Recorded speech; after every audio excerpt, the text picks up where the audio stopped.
ST کے سامعین کو میرا السلام علیکم۔ امید ہے کہ آپ سب لوگ خیریت سے ہوں گے۔ اللہ تعالی ہمیشہ آپ سب لوگوں پر اپنا فضل و کرم بنائے رکھے۔ آج جس ٹاپک کے بارے میں ہم لوگ بات کریں گے وہ ہے شب بارات۔ شب برات یعنی لیلۃ البراء۔ اس شب کو ابتدائے اسلام سے ہی بہت عقیدت کے ساتھ منایا جا رہا ہے۔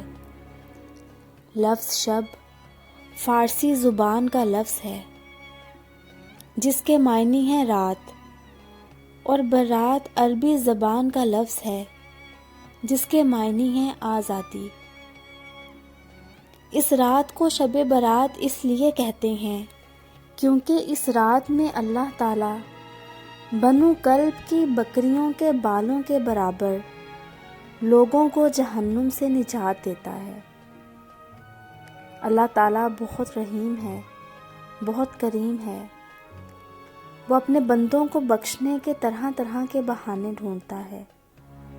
ام المومنین حضرت عائشہ صدیقہ فرماتی ہیں، میں نے حضور اقدس صلی اللہ علیہ وآلہ وسلم کو شعبان المعظم سے زیادہ کسی مہینے میں روزہ رکھتے نہ دیکھا۔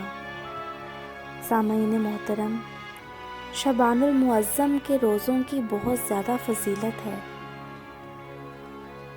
بزرگان دین رحمت اللہ المبین بھی یہ رات عبادت الہی میں بسر کیا کرتے تھے۔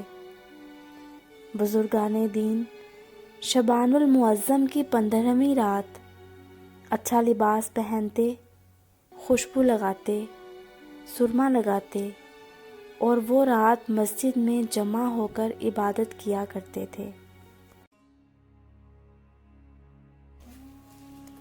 امیر المومنین حضرت سیدنا عمر بن عبدالعزیز رحمۃ اللہ بھی شب بارات میں عبادت میں مصروف رہا کرتے تھے، اور اس کے ساتھ ساتھ وہ دوسروں کو بھی یہی تلقین کرتے کہ اس رات کی جتنی بھی رحمتیں سمیٹ لی جائیں، اس رات میں جتنی برکتیں سمیٹ لی جائیں، وہی انسان کے حق میں بہتر ہے۔ سامعین محترم، اس کے ساتھ ساتھ میں آپ کو یہ بھی بتاتی چلوں کہ اہل مکہ کا آج تک یہی طریقہ کار چلا آ رہا ہے کہ مسجد الحرام میں آ جاتے ہیں اور نماز ادا کرتے ہیں، طواف کرتے ہیں اور ساری رات عبادت اور تلاوت قرآن میں مشغول رہتے ہیں۔ ان میں سے بعض لوگ 100 رکعت نفل نماز اس طرح ادا کرتے ہیں کہ ہر رکعت میں سورہ فاتحہ کے بعد 10 مرتبہ سورہ اخلاص پڑھتے ہیں، زمزم شریف پیتے ہیں اور اس رات میں ان اعمال کے ذریعے خوب برکتیں سمیٹتے ہیں۔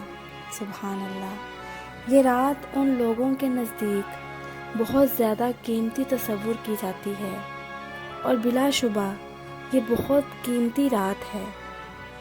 درود پاک پڑھنا افضل ترین اعمال میں سے ہے، بے شک صلی اللہ علیہ وآلہ وسلم، اور ماہ شعبان المعظم کو درود پاک پڑھنے کا مہینہ کہا گیا ہے۔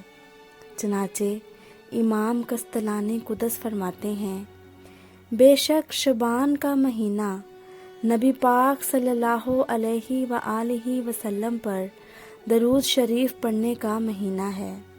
بے شک آپ سب لوگ بھی ایک بار حضرت محمد صلی اللہ علیہ وآلہ وسلم پر درود پاک پڑھ دیجئے۔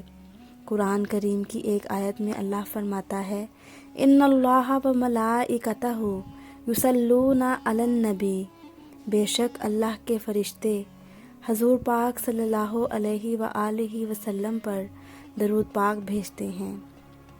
اہل تشیع کا عقیدہ ہے کہ 15 شعبان 255 ہجری کو امام مہدی کی پیدائش ہوئی۔ وہ اس رات امام مہدی کے جلد آنے کی دعائیں کرتے ہیں اور خوشی مناتے ہیں۔ سامعین محترم، اللہ تعالی ہمیں اور سب مسلمانوں کو اس رات کی برکتیں سمیٹنے کی توفیق عطا فرمائے، آمین۔ اگر آپ کو ہماری آج کی ویڈیو پسند آئی ہو تو اس کو لائک کیجیے گا، اور بھی اچھی ویڈیوز کے لیے ہمارے چینل کو سبسکرائب کیجیے۔ اللہ حافظ۔